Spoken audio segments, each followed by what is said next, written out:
External ಮತ್ತು ಇಂಟರ್ನಲ್ಗಳಿಗೆ show ಮಾಡಬೇಕು. Experiment ಆದ ತಕ್ಷಣ ಆಯ್ತು ಅಂತ ಸುಮ್ಮನೆ ಕೂತ್ಕೊಬಾರ್ದು.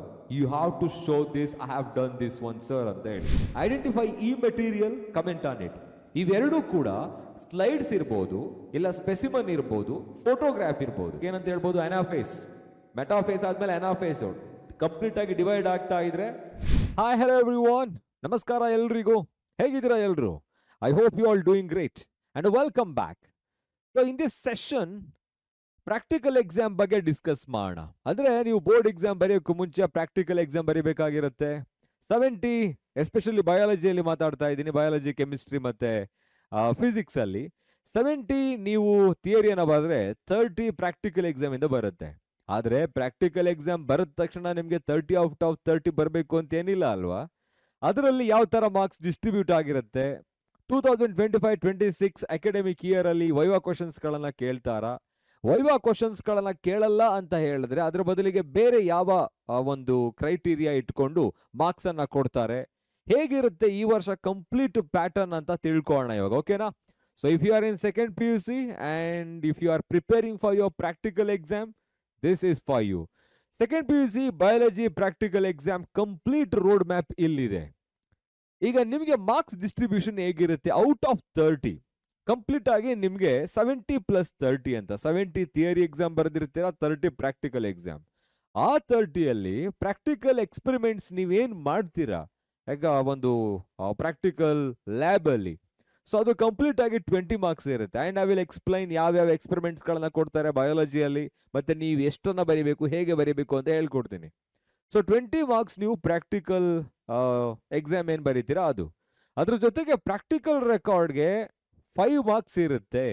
ಸೊ ಲಾಸ್ಟ್ ಇಯರ್ 6+4 ಅಂತ ಅದನ್ನ ಡಿವೈಡ್ ಮಾಡಲಾಗಿತ್ತು. ಈ ವರ್ಷ ನಿಮ್ಮ ಪ್ರಾಕ್ಟಿಕಲ್ ರೆಕಾರ್ಡ್ಗೆ 5 ಮಾರ್ಕ್ಸ್ ಕೊಡ್ತಾರೆ. ಅದು ಕಂಪ್ಲೀಟ್ ಆಗಿ ಪ್ರಾಕ್ಟಿಕಲ್ ರೆಕಾರ್ಡ್ ಅನ್ನ ನೀವು ಕಂಪ್ಲೀಟ್ ಮಾಡಿದ್ರೆ, ಚೆನ್ನಾಗಿ ಬರೆದಿದ್ರೆ ಎಲ್ಲವೂ ಕೂಡ ಅದರಲ್ಲಿ ಕನ್ಸಿಡರ್ ಆಗುತ್ತೆ ಕ್ರೈಟೀರಿಯಾಗಳು. Next theory and practical attendance. ಈ ವರ್ಷ ನಿಮಗೆ ಪ್ರಾಕ್ಟಿಕಲ್ ಎಕ್ಸಾಮ್ ಅಲ್ಲಿ ವೈವಾ ಕ್ವಶನ್ಸ್ ಗಳನ್ನ ಕೇಳೋಲ್ಲ. ಸೊ ಮುಂಚೆ ಎಲ್ಲ ಏನ್ ಮಾಡ್ತಿದ್ರಿ ಅಂತ ಹೇಳಿದ್ರೆ, ವೈವಾ ಕ್ವಶನ್ಸ್ ಗಳನ್ನ ಕೇಳ್ತಾರೆ ಅಂತ ಹೇಳ್ಬಿಟ್ಟು ಕೈಕಾಲು ನಡಗಿಸ್ಕೊಂಡು ಗೊತ್ತಿರೋ ಎಕ್ಸ್ಪೆರಿಮೆಂಟ್ ಸರಿಯಾಗಿ ಮಾಡಿದೆ. ಸೊ ಅಲ್ಲಲ್ಲಿ ಅರ್ಧಕ್ಕೆ ನಿಲ್ಸ್ಬಿಟ್ಟು ಬರ್ತಾ ಇದ್ರಿ. ಅವ್ರ ಪಾಪ ಅವ್ರು ಈಸಿ ಆಗಿರೋದೇ ಕ್ವಶನ್ಸ್ ಕೇಳ್ತಾ ಇದ್ರು, ಆದ್ರೂ ಕೂಡ ಭಯ ಯಾವ ಕ್ವಶನ್ ಕೇಳ್ಬಿಡ್ತಾರೋ ಅಂತ ಹೇಳಿ. ಬಟ್ ಈ ವರ್ಷ ಆ ತರ ಇಲ್ಲ, ವೈವಾ ಕ್ವಶನ್ಸ್ ಗಳನ್ನ ಕೇಳೋದಿಲ್ಲ. ಅದ್ರ ಬದಲಿಗೆ ಥಿಯರಿ ಮತ್ತೆ ಪ್ರಾಕ್ಟಿಕಲ್ ನೀವು ಕ್ಲಾಸಸ್ ಗಳನ್ನ ಅಟೆಂಡ್ ಮಾಡಿರ್ತೀರಲ್ಲ, ಆ ಬೇಸಿಸ್ ಮೇಲೆ ಮಾರ್ಕ್ಸ್ ಕೊಡ್ತಾರೆ. ಸರ್ ನಾನು ಪ್ರಾಕ್ಟಿಕಲ್ ಎಕ್ಸಾಮ್ ಅಥವಾ ಪ್ರಾಕ್ಟಿಕಲ್ ಕ್ಲಾಸಸ್ ಅಟೆಂಡೇ ಮಾಡಿಲ್ಲ ಅಂದ್ರೆ I am sorry for that. Okay, so ಅಲ್ಲಿ ಮಾರ್ಕ್ಸ್ ಕಳ್ಕೊಂಡ್ಬಿಡ್ತೀರಾ, ಬಟ್ ಕಂಪ್ಲೀಟ್ ಆಗಿ ಮಾರ್ಕ್ಸ್ ಹೋಗಲ್ಲ, ತಲೆ ಕೆಡಿಸ್ಕೊಂಬೇಡಿ. ಸೊ ಈ ತರ ಮಾರ್ಕ್ಸ್ ಡಿಸ್ಟ್ರಿಬ್ಯೂಟ್ ಆಗಿರುತ್ತೆ. ನೆಕ್ಸ್ಟ್ ಅದರಲ್ಲಿ so number of experiments to be performed and recorded. ನಿಮಗೆ 5 ಮಾರ್ಕ್ಸ್ ಕೊಡ್ತಾರಲ್ಲ ಪ್ರಾಕ್ಟಿಕಲ್ ರೆಕಾರ್ಡ್ ಅಲ್ಲಿ. ಎಷ್ಟು ಮಾರ್ಕ್ಸ್ ಕೊಡ್ತಾರೆ? 5 ಔಟ್ ಆಫ್ 5 ನೀವು ರೆಕಾರ್ಡ್ ಇಟ್ಟಿದ ತಕ್ಷಣ ಕೊಟ್ಬಿಡಲ್ಲ. ಅದರಲ್ಲಿ ಏನಾದ್ರೂ ಕೂಡ ಆಲ್ಮೋಸ್ಟ್ ನೀವು 75 to 79 ಎಕ್ಸ್ಪೆರಿಮೆಂಟ್ ಅನ್ನ ಕಂಪ್ಲೀಟ್ ಮಾಡಿದ್ರೆ ಇದು ಸ್ವಲ್ಪ 1 ಮಾರ್ಕ್ ವೇರಿ ಆಗುತ್ತೆ. Okay, 2 marks. 84% ಅಥವಾ 85% ನೀವು ಎಕ್ಸ್ಪೆರಿಮೆಂಟ್ಸ್ಗಳನ್ನ ಕಂಡಕ್ಟ್ ಮಾಡಿ ಬರೆದು ಎಲ್ಲ ನೀಟಾಗಿ ಇಟ್ಟಿದ್ರೆ ರೆಕಾರ್ಡಲ್ಲಿ 3 ಮಾರ್ಕ್ಸ್ ಸಿಗುತ್ತೆ. ಆಲ್ಮೋಸ್ಟ್ 90% ಕಂಪ್ಲೀಟ್ ಮಾಡಿದ್ರೆ, 100% ಅಲ್ಲ, 90% ನೀವು ರೆಕಾರ್ಡನ್ನು ಕಂಪ್ಲೀಟ್ ಮಾಡಿದ್ರೆ 4 ಮಾರ್ಕ್ಸು. ಆಲ್ಮೋಸ್ಟ್ 100% ಕಂಪ್ಲೀಟ್ ಮಾಡಿದ್ರೆ, ಕ್ಲಾಸಲ್ಲಿ ಅಟೆಂಡ್ ಮಾಡಿದ್ದೀನಿ ಸರ್, ನೀಟಾಗಿ ರೆಕಾರ್ಡ್ ಬರೆದಿದ್ದೀನಿ ಸರ್ ಅಂತ ಹೇಳಿದ್ರೆ 5 ಮಾರ್ಕ್ಸ್ ಕೊಡ್ತಾರೆ. Okay, so this is how you are getting marks for your practical record. ಇದ್ರ ಜೊತೆಗೆ ನಿಮಗೆ ಎಂಟೈರ್ ಎಕ್ಸಾಮ್ ಅಲ್ಲಿ ಇರೋದೇ 6 ಕ್ವಶನ್ಸ್ ಇರುತ್ತೆ. ಅದು ಕೂಡ ABCDEF ಅಂತ ಮೆನ್ಷನ್ ಮಾಡಿರ್ತಾರೆ. ಓಕೆ, ABCDEF ಅಂತ ಅಲ್ಲಲ್ಲಿ ಇಟ್ಟಿರ್ತಾರೆ. ಸೊ ಒಂದು ಎಕ್ಸ್ಪೆರಿಮೆಂಟ್ ಕಾಮನ್ ಆಗಿ, ಅಂದ್ರೆ ಯೂಶಲ್ ಆಗಿ ಇದು ಲಾಟ್ರಿ ಸಿಸ್ಟಮ್ ಅಲ್ಲಿ. ಸೊ ಎಲ್ಲರೂ ಕೂಡ ಈಗ ಫಾರ್ ಎಕ್ಸಾಂಪಲ್ ಒಂದು ಪ್ರಾಕ್ಟಿಕಲ್ ಎಕ್ಸಾಮ್ ಹಾಲಲ್ಲಿ 20 ಮೆಂಬರ್ಸ್ ಇರ್ತೀರಾ ಅಂತ ಹೇಳಿದ್ರೆ, ಅದರಲ್ಲಿ ಆಲ್ಮೋಸ್ಟ್ ನಿಮ್ಗೆ ಏನಾಗುತ್ತೆ, 4ರಲ್ಲಿ ಒಬ್ಬರಿಗೆ ಈ ಎಕ್ಸ್ಪೆರಿಮೆಂಟ್ ಸಿಗುತ್ತೆ. ಕಂಪಲ್ಸರಿ ಎಲ್ಲರೂ ಕೂಡ 4 ಓದಿರಬೇಕು. ಬಿಕಾಸ್ ಇದು ಲಾಟ್ರಿ ಸಿಸ್ಟಮ್ ಮೇಲೆ ಡಿಪೆಂಡ್ ಆಗುತ್ತೆ. ನಿಮ್ಗೆ ಯಾವ ಎಕ್ಸ್ಪೆರಿಮೆಂಟ್ ಸಿಗುತ್ತೆ ಅಂತ ಗೊತ್ತಾಗೋದಿಲ್ಲ. So this is material A. We are calling it as material A. ಅದರಲ್ಲೂ ಕೂಡ A1, A2, A3 and A4 ಈ 4ರಲ್ಲಿ ಯಾವುದು ನಿಮಗೆ ಬರುತ್ತೆ ಅಂತ ಗೊತ್ತಾಗಲ್ಲ. ಲಾಟ್ರಿ ಸಿಸ್ಟಮ್ ಅಲ್ಲಿ ನೀವು ಹೋಗಿ ಯಾವ್ದನ್ನ ಸೆಲೆಕ್ಟ್ ಮಾಡ್ಕೊಳ್ತಿರೋ, ನೀವೇನಾದ್ರೂ ಆ ಚೀಟನ್ನ ತೆಗೆದುಕೊಂಡಾಗ if you are getting A3 ಬಂತು ಅಂತ ಹೇಳಿದ್ರೆ ಆ ಎಕ್ಸ್ಪೆರಿಮೆಂಟ್ ಅನ್ನ ಪರ್ಫಾರ್ಮ್ ಮಾಡಬೇಕು. ನೀನು A3 ಮಾತ್ರ ಓದ್ಕೊಂಡು ಹೋಗಿರ್ತೀಯ ಎಕ್ಸಾಮ್ಗೆ, ಅಲ್ಲಿ ನಿನಗೆ A1 ಸಿಕ್ಬಿಟ್ಟಾಗ ಆಗೋದಿಲ್ಲ, ಚೇಂಜ್ ಮಾಡ್ಕೊಡಲ್ಲ. ಏನೋ ತುಂಬಾ ಏನಾದ್ರೂ ಎಕ್ಸ್ಟರ್ನಲ್ ಮತ್ತೆ ಇಂಟರ್ನಲ್ಸ್ಗಳು ಹತ್ರ ಇದ್ದು ಹಂಗೂ ಮಾಡಲ್ಲ, ಓಕೆ, ಚೇಂಜ್ ಮಾಡ್ಕೊಡಲ್ಲ ಅಂತಾನೆ ತಿಳ್ಕೊಳ್ಳಿ.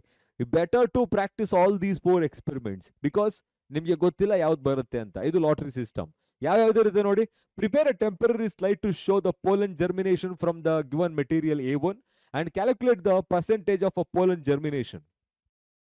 ಈ ಶುಗರ್ ಸೊಲ್ಯೂಷನ್ ಅನ್ನು ಹಾಕ್ಬಿಟ್ಟು ಪೋಲನ್ ಜರ್ಮಿನೇಷನ್ ಎಷ್ಟಾಗಿದೆ ಅಂತ ಐಡೆಂಟಿಫೈ ಮಾಡಬೇಕು ನಾವು. ಓಕೆ, ಅಂದ್ರೆ ಯೂಶುವಲ್ ಆಗಿ ನೀವು ಕ್ಯಾಲ್ಕುಲೇಷನ್ ಮಾಡೋದಕ್ಕೆ ಅಲ್ಲೊಂದು ಫಾರ್ಮುಲಾ ಇರುತ್ತೆ, ಟ್ಯಾಬ್ಯುಲರ್ ಕಾಲಮ್ ಇರುತ್ತೆ, ಎಷ್ಟು ಅಂತ ಐಡೆಂಟಿಫೈ ಮಾಡಬೇಕು, ಅದನ್ನ ಬರೀಬೇಕು. ಎಕ್ಸ್ಪೆರಿಮೆಂಟ್ ಮಾಡಿರ್ತೀರ ಅಲ್ವಾ? ಮಾಡಿಲ್ಲ ಅಂತ ಹೇಳಿದ್ರೆ ದಯವಿಟ್ಟು ಕಮೆಂಟ್ ಹಾಕಿ, ಗೊತ್ತಿಲ್ಲ ಅಂತ ಹೇಳಿದ್ರೆ, and we will try to do that experiment for you, but you must say in the comment section. Okay, so ಒಂದು ಪೋಲನ್ ಜರ್ಮಿನೇಷನ್ ಆಗಿದೆಯಾ ಇಲ್ವಾ ಅಂತ ಹೇಳ್ಬಿಟ್ಟು ಎಷ್ಟಾಗಿದೆ ಅಂತ. Second one, prepare a temporary slide to show the pollen tube growth on stigma from the given material A2 and draw a labeled diagram of your observation. Simple ಆಗಿ practical record ಅಲ್ಲಿರೋ ಡಯಾಗ್ರಾಮ್ನೇ ಬರೀರಿ. ಆದ್ರೆ ಇಲ್ಲಿ pollen germination, pollen tube growth ಅನ್ನ ಹೇಳಬೇಕು. ಸ್ಟಿಗ್ಮಾವನ್ನ crush ಮಾಡಬೇಕು. ಅದನ್ನ ನೀವು ಮೈಕ್ರೋಸ್ಕೋಪ್ ಅಲ್ಲಿ ನೋಡಿದಾಗ ಅಲ್ಲಿ ಪೋಲನ್ ಟ್ಯೂಬ್ ಗ್ರೋತ್ ಆಗಿರೋದನ್ನ ನೀವು ಶೋ ಮಾಡಬೇಕು. ಶೋ ಮಾಡಿದ್ರೆ 1 ಮಾರ್ಕ್ ಇರುತ್ತೆ. ಸೊ ಇನ್ನು ಎಕ್ಸ್ಪೆರಿಮೆಂಟ್ ಕಂಡಕ್ಟ್ ಮಾಡಿರ್ತೀರಲ್ಲ, ಕಂಡಕ್ಟ್ ಮಾಡಿ ಕಂಪ್ಲೀಟ್ ಆಗಿ ಡ್ರಾ ಮಾಡಿ ನೀವು ಶೋ ಮಾಡಬೇಕು. ಎಲ್ಲ ಎಕ್ಸ್ಪೆರಿಮೆಂಟ್ಸ್ಗಳನ್ನ ಎಕ್ಸ್ಟರ್ನಲ್ ಮತ್ತೆ ಇಂಟರ್ನಲ್ ಗಳಿಗೆ ಶೋ ಮಾಡಬೇಕು. ಎಕ್ಸ್ಪೆರಿಮೆಂಟ್ ಆದ ತಕ್ಷಣ ಆಯ್ತು ಅಂತ ಸುಮ್ಮನೆ ಕೂತ್ಕೊಬಾರದು. You have to show this, I have done this one sir ಅಂತ ಹೇಳಿ. Third one, prepare a temporary slide of the given material A3 by taking a transverse section of a ovary and report the number of locules and the type of placentation. ಇಲ್ಲಿ ಈ 2 experiment ಅಲ್ಲಿ compound microscope ಅನ್ನ use ಮಾಡಿದ್ರೆ, ಇಲ್ಲಿ dissection microscope ಅನ್ನ use ಮಾಡ್ತೀರಾ. ತುಂಬಾ simple ಆಗಿ ಓವೇರಿಯನ್ ಸೆಕ್ಷನ್ ತೆಗೆದು ಎಷ್ಟು ಲಾಕ್ಯೂಲ್ಸ್ ಗಳಿದೆ ಮತ್ತೆ what type of placentation is this ಅಂತ ಹೇಳ್ಬೇಕಾಗುತ್ತೆ. ಸೊ ಅದನ್ನು ಕೂಡ ಇಂಟರ್ನಲ್ ಮತ್ತೆ ಎಕ್ಸ್ಟರ್ನಲ್ ಗೆ ಶೋ ಮಾಡಬೇಕಾಗುತ್ತೆ ನೀವು. So prepare a temporary slide to show the nucleic acid staining from the given material A4 and report the shape of the cell and the number of nuclei observed. So ಒಂದು cell ಒಳಗಡೆ ಎಷ್ಟು nucleus ಇರುತ್ತೆ ಅಥವಾ total number of nuclei you are observing in that particular field ಅಂತ. ಮತ್ತೆ shape of the nucleus definitely the box shape ಅಥವಾ rectangular shape ಅಲ್ಲಿ ಇರುತ್ತೆ. ಸೊ ಅಬ್ಸರ್ವ್ ಮಾಡಬೇಕು. ಈ 4ರಲ್ಲಿ ಒಂದು ಎಲ್ರಿಗೂ ಬರುತ್ತೆ ಅಂತಾನೆ ಓದ್ಕೊಂಡಿರ್ಬೇಕು ನೀವು. So lottery system. ಓಕೆ, ಇದು ಫಸ್ಟ್ ಕ್ವಶನ್ ಆಯ್ತು, ಮಟೀರಿಯಲ್ A ಆಯ್ತು. ಸೊ ಯಾವ್ಯಾವ ತರ ಇರುತ್ತೆ ಅಂತ ನೋಡ್ಕೊಳ್ಳೋಣ. ಸೆಕೆಂಡ್ ಕ್ವಶನ್ ಯಾವ್ದಿದೆ ನೋಡಿ. ಸೆಕೆಂಡ್ ಕ್ವಶನ್, ಸೊ ಇಲ್ಲಿಂದ ಎಲ್ರಿಗೂ ಕಾಮನ್ ಇದು. This is common for every one. So second ಅಂತ ಹೇಳಿದ್ರೆ B, C, D, E, F ಅನ್ನೋದು ಎಲ್ರಿಗೂ common. Prepare a temporary slide of the given material B and identify any one stage of mitosis and comment on the stage observed. ಇದು compulsory ಎಲ್ರಿಗೂ ಬರುತ್ತೆ. ಮೈಟೋಸಿಸ್ದು, ಮಯೋಸಿಸ್ ಏನ್ ಕೇಳಕ್ ಹೋಗಲ್ಲ ನಿಮ್ಗೆ. ಮೈಟೋಸಿಸ್ದು ಯಾವ್ದಾದ್ರು ಒಂದು ನೀವು ಸೆಕ್ಷನ್ ತೆಗೆದಾಗ, ಅಂದ್ರೆ ಯೂಶಲ್ ಆಗಿ ಸೆಲ್ ಅನ್ನು ಅಬ್ಸರ್ವ್ ಮಾಡಿದಾಗ ಒಂದು ಸ್ಟೇಜ್ ಅನ್ನ ಅವರಿಗೆ ಶೋ ಮಾಡಬೇಕು. ಮತ್ತೆ ಅದು ಯಾವ ಸ್ಟೇಜ್ ಅಂತ ಬರಿಬೇಕು. ಮತ್ತೆ ಆ ಸ್ಟೇಜ್ ಅಲ್ಲಿ ಏನೇನು ಕ್ಯಾರೆಕ್ಟರಿಸ್ಟಿಕ್ಸ್ ಇರುತ್ತೆ ಅದನ್ನ ನೀವು ಅಲ್ಲಿ ಎನ್ಲಿಸ್ಟ್ ಮಾಡಬೇಕು. ಅದಕ್ಕೆ ನಿಮ್ಗೆ 5 ಮಾರ್ಕ್ಸ್ ಸಿಗುತ್ತೆ. Preparation, observation and showing that to the external or internal and also you are listing all the observations. ಅದಕ್ಕೆ 5 ಮಾರ್ಕ್ಸ್. ಕಂಪಲ್ಸರಿ ಕ್ವಶನ್ ಇದೆಲ್ಲ, ಎಲ್ರಿಗೂ ಬರುತ್ತೆ ಅದು. Next, identify and comment on the given pedigree chart C. ಒಂದು chart ಇಟ್ಟಿರ್ತಾರೆ, okay, ಯಾವುದೋ ಒಂದು ಮೂಲೆಯಲ್ಲಿ ಕಾರ್ನರ್ ಆಫ್ ದ ಲ್ಯಾಬೊರೇಟರಿ. ನೀವು ಅಲ್ಲಿ ಹೋಗಿ ಅಬ್ಸರ್ವ್ ಮಾಡಿ ಆ ಚಾರ್ಟ್ ಯಾವುದು ಅಂತ ಐಡೆಂಟಿಫೈ ಮಾಡಬೇಕು. ಯಾವ್ಯಾವ್ದು ಕೊಡ್ತಾರೆ ಅಂತ ಮುಂದೆ ಹೇಳ್ತೀನಿ. ಇದು ಕೂಡ common question for everyone, 3 ಮಾರ್ಕ್ಗೆ ಇರುತ್ತೆ. Identify the D and comment on it, 3 mark ಇರುತ್ತೆ. Identify E material, comment on it. ಇವೆರಡೂ ಕೂಡ ಸ್ಲೈಡ್ಸ್ ಇರ್ಬೋದು, ಇಲ್ಲ ಸ್ಪೆಸಿಮನ್ ಇರ್ಬೋದು, ಫೋಟೋಗ್ರಾಫ್ ಇರ್ಬೋದು. ಸ್ಲೈಡ್ಸ್, ಸ್ಪೆಸಿಮನ್ ಆರ್ ಫೋಟೋಗ್ರಾಫ್, ಅದ್ಯಾವುದು ಅಂತ ತಿಳ್ಕೊಳ್ಳೋಣ ಮುಂದೆ. So next, identify F and comment on it. ಮತ್ತೆ ಅದಕ್ಕೆ 2 ಮಾರ್ಕ್ಸ್ ಇರುತ್ತೆ. ಇನ್ನು ಪ್ರಾಕ್ಟಿಕಲ್ ರೆಕಾರ್ಡು ಮತ್ತೆ ಯೂಶಲ್ ಆಗಿ ಅಟೆಂಡೆನ್ಸ್ ಮುಖಾಂತರ ನಿಮಗೆ 5+5 ಸಿಗುತ್ತೆ. ನೆಕ್ಸ್ಟ್ ನೋಡಿ ಯಾವ್ಯಾವ ತರ ಇರಬೇಕು ಅಂತ ಹೇಳಿ. ಅಬ್ಸರ್ವೇಷನ್ಸ್ಗಳು, A ಕ್ವಶನ್ ನೋಡಿದ್ವಲ್ಲ ನಾವು, ವೆರಿ ಫಸ್ಟ್ ಕ್ವಶನ್ ಅಲ್ಲಿ A1, A2, A3, A4. A1 ಅಲ್ಲಿ ಈ ತರ ಇರಬೇಕು. ನೀವು ಅಬ್ಸರ್ವ್ ಮಾಡ್ತಾ ಇರೋ ಮೈಕ್ರೋಸ್ಕೋಪ್ ಒಳಭಾಗದಲ್ಲಿ ಪೋಲನ್ ಗ್ರೈನ್ಸ್ಗಳು ಜರ್ಮಿನೇಟ್ ಆಗಿರಬೇಕು. ಇದೇ ತರ ಕಲರ್ಫುಲ್ ಆಗಿರಲ್ಲ, don't worry. Okay, number of chromosomes ತುಂಬಾನೇ ಇರ್ಬೋದು. ಶುಗರ್ ಸೊಲ್ಯೂಷನ್ ಹಾಕ್ಬಿಟ್ಟು ಒಂದು 10 to 20 ಮಿನಿಟ್ಸ್ ಬಿಟ್ಟು ನೋಡಿದ್ಮೇಲೆ ನಿಮ್ಗೆ ಈ ತರ ಪೋಲನ್ ಜರ್ಮಿನೇಟ್ ಆಗಿರಬೇಕು. ಓಕೆ, ಅದರಲ್ಲಿ ಎಷ್ಟು ನಂಬರ್ಗಳು ಅಂತ ಹೇಳಿ ಅದನ್ನ ಕ್ಯಾಲ್ಕುಲೇಟ್ ಮಾಡಿ, ಸೊ ಒಂದು ಟ್ಯಾಬ್ಯುಲರ್ ಕಾಲಮ್ ಹಾಕಿ ನೀಟ್ ಆಗಿ ಶೋ ಮಾಡಬೇಕು. Calculation is very important here. ಒಂದು. Second one, pollen tube growth on stigma. Crush ಮಾಡಿದಾಗ ಈ ಸ್ಟಿಗ್ಮಾದ ಮೇಲ್ಭಾಗದಲ್ಲಿ ಪೋಲನ್ ಟ್ಯೂಬ್ ಅನ್ನ ಫಾರ್ಮ್ ಮಾಡಿರ್ಬೇಕು. ಅದು ಗ್ರೋ ಆಗಿರುತ್ತಾ ಇಲ್ವಾ ಸೆಕೆಂಡರಿ ಅದು. ಸ್ಟಿಗ್ಮಾದ ಮೇಲೆ ಪೋಲನ್ ಗ್ರೈನ್ಸ್ಗಳು ಪೋಲನ್ ಟ್ಯೂಬ್ ಅನ್ನ ಫಾರ್ಮ್ ಮಾಡಿರಬೇಕು. ಇದು A two material. Okay, so next one, ovary section ತೆಗೆದಾಗ ಯಾವ್ದಾದ್ರು ಒಂದು ನಿಮ್ಗೆ ಪ್ಲೆಸೆಂಟೇಷನ್ ಯಾವುದು, ನಂಬರ್ ಆಫ್ ಲಾಕ್ಯೂಲ್ಸ್ಗಳು ಎಷ್ಟಿರುತ್ತೆ, ಸ್ಪೇಸಸ್ಗಳು, ಅದನ್ನ ಅಬ್ಸರ್ವ್ ಮಾಡಬೇಕು, ಶೋ ಮಾಡಬೇಕು, ಮತ್ತೆ ಬರಿಬೇಕಾಗಿರುತ್ತೆ, ಡಯಾಗ್ರಾಮ್ ಬರಿಬೇಕು. ಸೊ ನೆಕ್ಸ್ಟ್ ಒನ್, A4 ಅಂತ ಹೇಳಿದ್ರೆ nucleic acid, staining of nucleic acid ಏನಿದೆ, ಅಸಿಟೋಕಾರ್ಬನ್ ಯೂಸ್ ಮಾಡ್ಕೊಂಡು ಮಾಡೋದು. ಕಂಪ್ಲೀಟ್ ಆಗಿ ಶೇಪ್ ಆಫ್ ದ ನ್ಯೂಕ್ಲಿಯಸ್ ಅನ್ನ ಹೇಳಬೇಕು, ಮತ್ತೆ number of nuclei present in the field, ಅಂದ್ರೆ ಯೂನಿನ್ಯೂಕ್ಲಿಯರ್ಡ್ ಆಗಿರುತ್ತೆ ಸೆಲ್ಗಳು, ಬಟ್ ಎಷ್ಟು ನ್ಯೂಕ್ಲಿಯೈ ಕಾಣಿಸ್ತಾ ಇದೆ ಅಂತ ಹೇಳಬೇಕಾಗುತ್ತೆ. ಸೊ ಈ 4 ಎಕ್ಸ್ಪೆರಿಮೆಂಟ್ ಅಲ್ಲಿ ಯಾವ್ದಾದ್ರು ಒಂದು ಲಾಟ್ರಿ ಸಿಸ್ಟಮ್ ಅಲ್ಲಿ ಬರುತ್ತೆ. ಇನ್ನು ಅಬ್ಸರ್ವೇಷನ್ ಮೆಟೀರಿಯಲ್ ಬಿ ಬಂದ್ರೆ ಸೆಕೆಂಡ್ ಕ್ವಶನ್ ನಲ್ಲಿ mitosis experiment compulsory for every one. ಇದನ್ನ ನೀವು ಪ್ರಿಪೇರ್ ಮಾಡಲೇಬೇಕು. ಪ್ರಿಪೇರ್ ಮಾಡಿ ಯಾವ್ದಾದ್ರು ಒಂದು ಸ್ಟೇಜ್ ಅನ್ನ ಶೋ ಮಾಡಲೇಬೇಕು. ಎನಿ ಆಫ್ ದ ಸ್ಟೇಜ್ ನಿಮ್ಗೆ ಯಾವ್ದು ಕಾಣಿಸುತ್ತೆ ಅದನ್ನ ಶೋ ಮಾಡಿ. ಟಿಲೋಫೇಸೋ, ಎನಾಫೇಸೋ, ಮೆಟಾಫೇಸೋ, ಪ್ರೊಫೇಸ್ ಮಾತ್ರ ತೋರ್ಸೋಕೆ ಹೋಗ್ಬೇಡಿ, ಅದು ಕಾಮನ್ ಆಗಿರುತ್ತೆ. ಬಟ್ ತೋರಿಸಿ ಏನು ತೊಂದರೆ ಅಲ್ಲಿ, ಯಾವ್ದು ಕಾಣಿಸ್ತಾ ಇದ್ದಾಗ ಏನೂ ನಮಗೆ ಸಿಗ್ತಾನೆ ಇಲ್ಲ. ನೋಡಿ ಇಲ್ಲಿ ಡಿವೈಡ್ ಆಗ್ತಾ ಇದೆ ಆಲ್ಮೋಸ್ಟ್ ಇವಾಗ. So it is nothing but ಇವಾಗ ಏನಂತ ಹೇಳ್ಬೋದು, ಅನಾಫೇಸ್. ಮೆಟಾಫೇಸ್ ಆದ್ಮೇಲೆ ಅನಾಫೇಸ್ ಕಂಪ್ಲೀಟ್ ಆಗಿ ಡಿವೈಡ್ ಆಗ್ತಾ ಇದ್ರೆ ಟಿಲೋಫೇಸ್ ಅಂತ ಹೇಳ್ಬೋದಿತ್ತು. ಓಕೆ, ಇಲ್ಲಿ ಡಿವೈಡ್ ಆಗ್ತಾ ಇದೆ ಅಲ್ವಾ ಆಲ್ಮೋಸ್ಟ್. ಸೊ ಅನಾಫೇಸ್ ಅಂತ ಹೇಳ್ಬೋದು. ಅನಾಫೇಸ್ ಕಾಣಿಸ್ತಿದೆ ಸರ್ ಅಂತ ಶೋ ಮಾಡಿ, ಅನಾಫೇಸ್ದು ಕ್ಯಾರೆಕ್ಟರಿಸ್ಟಿಕ್ ಫೀಚರ್ಸ್ ಗಳೇನಿರುತ್ತೆ ಅದನ್ನ ಬರಿಬೇಕಾಗತ್ತೆ. ಇದು ಕಂಪಲ್ಸರಿ ಕ್ವಶನ್. ಇನ್ನು ಪೆಡಿಗ್ರಿ ಚಾರ್ಟ್ ಅಲ್ಲಿ ಇಷ್ಟನ್ನೇ ಕೊಡೋದು.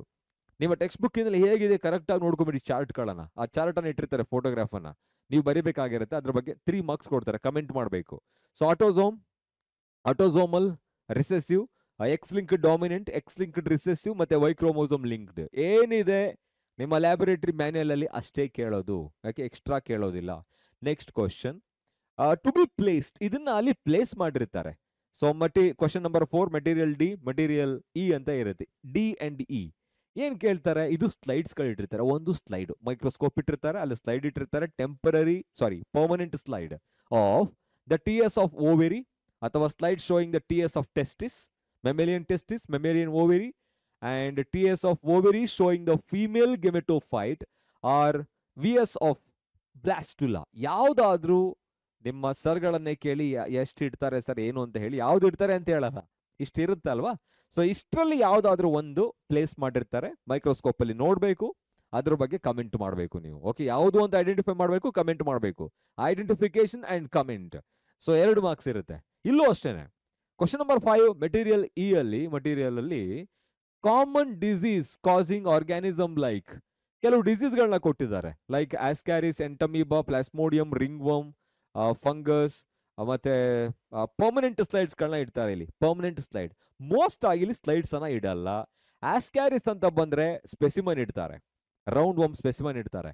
ಎಂಟಮೀಬಾ ಅಂತ ಬಂದಾಗ ಸ್ಲೈಡ್ಸ್ ಇಡಬಹುದು, ಇಲ್ಲ ಫೋಟೋಗ್ರಾಫ್ ಇಡ್ತಾರೆ, ಯಾವುದೋ ಒಂದು ಫೋಟೋ ಇಡ್ತಾರೆ. ನಿಮ್ಗೆ ಟ್ರೈಕೋಫೈಟಮ್, ರುಬ್ರಮ್ದು, ಇಲ್ಲ ಯಾವುದೋ ಒಂದು, ಅಥವಾ ಪ್ಲಾಸ್ಮೋಡಿಯಮ್ದು ಸ್ಲೈಡ್ ಇಡ್ಬೋದು. ಸ್ಲೈಡ್ ಅಥವಾ ಫೋಟೋಗ್ರಾಫ್ ಅನ್ನ ಇಡ್ತಾರೆ, ಅದನ್ನ ಐಡೆಂಟಿಫೈ ಮಾಡಬೇಕು, ಯಾವ ಡಿಸೀಸ್ ಅಂತ ಬರಿಬೇಕು, and which is caused by, ಯಾವ್ದ್ರಿಂದ ಕಾಸ್ ಆಗುತ್ತೆ, ಕಾಸೇಟಿವ್ ಏಜೆಂಟ್ ಅನ್ನ ಬರಿಬೇಕು. ಅವರೇ ಹೇಳ್ತಾರೆ ಏನ್ ಬರಿಬೇಕು ಅಂತ, ಕ್ವಶನ್ ಪೇಪರ್ಲೇ ಇರುತ್ತೆ. Identify the disease or the organism and the causative agent. Next one material F. Final ಆಗಿ ಕ್ವಶನ್ ನಂಬರ್ 6 ಅಲ್ಲಿ ಇಷ್ಟು ಇರುತ್ತೆ. ಇಲ್ಲೂ ಕೂಡ ಫೋಟೋಗ್ರಾಫ್ ಅನ್ನ ಇಡ್ತಾರೆ ಮೋಸ್ಟ್ ಆಗಿ, ಎಲ್ಲ ಮೋಸ್ಟ್ ಆಫ್ ಫೋಟೋಗ್ರಾಫೇ ಇದು. ಹೋಮಲಾಗಸ್ ಮತ್ತೆ ಅನಲಾಗಸ್ ಪ್ಲಾಂಟ್ಸ್ ಇನ್ ಅನಿಮಲ್ಸ್. ಇಷ್ಟರಲ್ಲಿ ಯಾವುದೋ ಒಂದನ್ನ ಇಟ್ಟಾಗ ಯು ನೀಡ್ ಟು ಐಡೆಂಟಿಫೈ. ಇಲ್ಲ ಅಂದ್ರೆ ಕೆಲವು ಬಾರಿ ಅಡ್ಯಾಪ್ಟೇಷನ್ ಕೂಡ ಕೇಳಬಹುದು ಮಕ್ಕಳೇ. ಅಡ್ಯಾಪ್ಟೇಷನ್ ಅಂದ್ರೆ ನಾರ್ಮಲ್ ಆಗಿ ಯೂಶಲ್ ಆಗಿ ಆರ್ಗ್ಯಾನಿಸಮ್ಸ್ ಅಂಡ್ ಪಾಪ್ಯುಲೇಷನ್ ಅಲ್ಲಿ ಓದಿರ್ತೀರ ನೋಡಿ, ಅದು ಡೆಸರ್ಟಾ ಇಲ್ಲ ಹೈಡ್ರಿಕಾ. ಸೊ ಈ ತರ ಯೂಶಲ್ ಆಗಿ ಅದು ಯಾವುದಕ್ಕೆ ಅಡಾಪ್ಟ್ ಆಗಿರುತ್ತೆ ಅನ್ನೋದ್ರ ಮೇಲೆ ಡಿಪೆಂಡ್ ಆಗಿರುತ್ತೆ. ಸೊ ಇಲ್ಲೂ ಕೂಡ ಫೋಟೋಗ್ರಾಫ್ ಅನ್ನೇ ಮೋಸ್ಟ್ ಆಗಿ ಕೇಳ್ತಾರೆ. If the specimens are not available, specimens ಇಲ್ಲ ಅಂತ ಹೇಳಿದ್ರೆ ರಿಯಲಿಸ್ಟಿಕ್ ಆಗಿರೋದು, only the flashcards or the specimen or a model showing the examples can given for the identification and commenting. ಅದನ್ನ ಮಾತ್ರ ಕೊಡ್ಬೇಕಾಗತ್ತೆ, ಲೈವ್ಲಿ ಆಗಂತೂ ತಂದಿಡಕ್ ಹೋಗಲ್ಲ. ಸೊ ಇದಿಷ್ಟು ಕೂಡ ಓದ್ಕೊಂಡಿರಿ ಮಕ್ಕಳೇ. ಬ್ಯಾಗಿಂಗ್ ಅವೆಲ್ಲ ಏನಿರಲ್ಲ, ಕಂಟ್ರೋಲ್ಡ್ ಪಾಲಿನೇಷನ್ ಕೊಟ್ರೆ ಐಡೆಂಟಿಫೈ ಮಾಡಿ ಬರೆಯೋದಕ್ಕೆ ಮಾತ್ರ ಕೇಳ್ತಾರೆ ನಿಮ್ಗೆ. ಓಕೆ, ಇಲ್ಲ ಈಗ ಕ್ಯಾಮೆಲ್ದು ಇಟ್ಬಿಟ್ಟು ಅದು ಯಾವ ರೀತಿ ಅಡ್ಯಾಪ್ಟೇಷನ್ ಅನ್ನ ಹೊಂದಿರುತ್ತೆ, ಕ್ಯಾರೆಕ್ಟರಿಸ್ಟಿಕ್ಸ್ ಬರಿಬೇಕು. ಕ್ಯಾಂಗರು ರ್ಯಾಟ್ ಕೊಟ್ಬಿಟ್ಟು ಅದ್ರ ಅಡ್ಯಾಪ್ಟೇಷನ್ ಬರಿಬೇಕು, ಈ ತರ ಕೇಳ್ತಾರೆ. ಓಕೆ, ಅಡ್ಯಾಪ್ಟೇಷನ್ ಬಗ್ಗೆ ಒಂದು ಕ್ವಶನ್ ಕೇಳ್ಬೋದು, ಇಲ್ಲ ಹೋಮಲಾಗಸ್ ಅನಲಾಗಸ್ ಆರ್ಗನ್ಸ್ಗಳ ಬಗ್ಗೆನೂ ಕೂಡ ಒಂದು ಕ್ವಶನ್ ಕೇಳ್ಬೋದು. ಸೊ ಐ ಹೋಪ್ ನಿಮ್ಗೊಂದು ಐಡಿಯಾ ಬಂದಿದೆ ಅಂತ ಅನ್ಕೊಳ್ತೀನಿ. ನಿಮ್ಗೆ ಯಾವ್ದಾದ್ರು ಎಕ್ಸ್ಪೆರಿಮೆಂಟ್ ಬೇಕು ಅಂತ ಹೇಳಿದ್ರೆ, ಸರ್ ಇದನ್ನು ಇನ್ನೂ ಅರ್ಥ ಆಗಿಲ್ಲ ಅಂತ ಹೇಳಿದ್ರೆ, just let me know in the comment section and definitely we will help you. Okay, so thank you so much. All the best for your practical exam. Let me know anything related to practical exam in the comment section. Bye bye. Have a great day. Take care.